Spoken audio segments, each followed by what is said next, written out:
Assalamualaikum warahmatullahi wabarakatuh.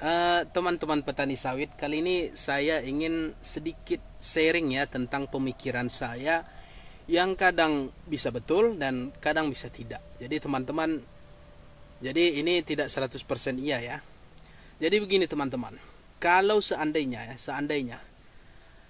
harga anjlok ini berlangsung dalam 1 tahun ini sampai akhir tahun 2022 ini, maka apa yang akan terjadi?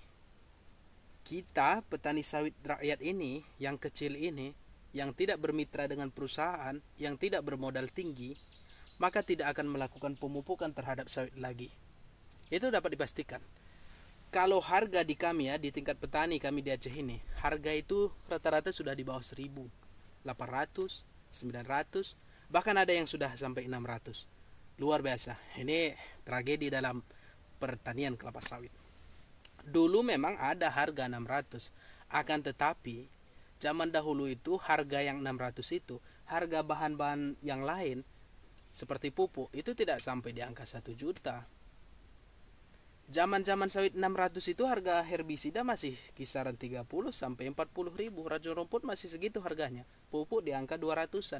Jadi kalau kita hitung-hitung, kita masih dapat memupuk. Tapi kalau dengan harga yang saat ini, harga yang 600, 800 per kilo, mampukah kita membeli pupuk yang harganya 1 jutaan?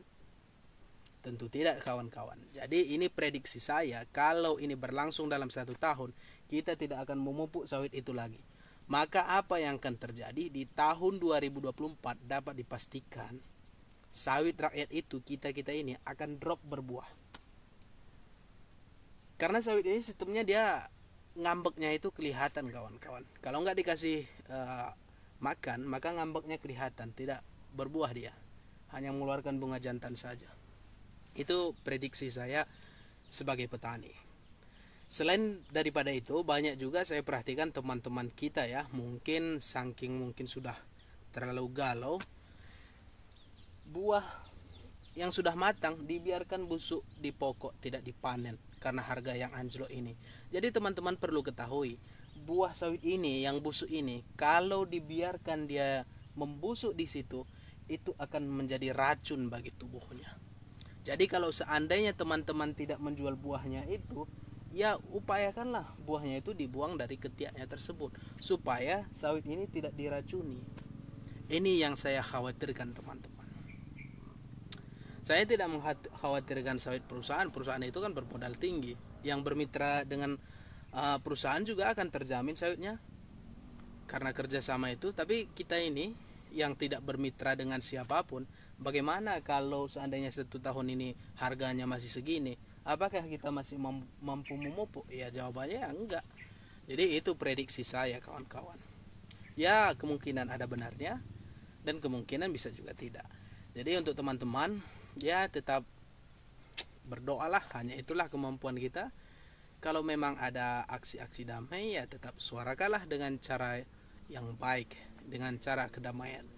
Jangan lakukan hal-hal yang tidak-tidak ya.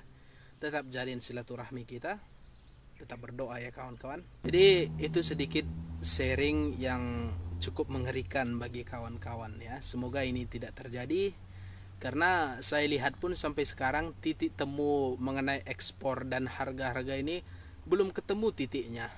Ya masih pihak-pihak terkait itu masih berkoordinasi di sana sini. Ya pengusaha CPO masih belum ketemulah titik terangnya. Kita berharap supaya ketemu titik terangnya. Kita berharap semoga ketemu titik terangnya dan Migor juga tidak langka lagi. Harga sawit stabil. Kita berdoa semoga Allah yang kuasa memberikan buah yang melimpah dan harga yang stabil. Amin ya rabbal alamin. Sampai jumpa. Wassalamualaikum warahmatullahi wabarakatuh.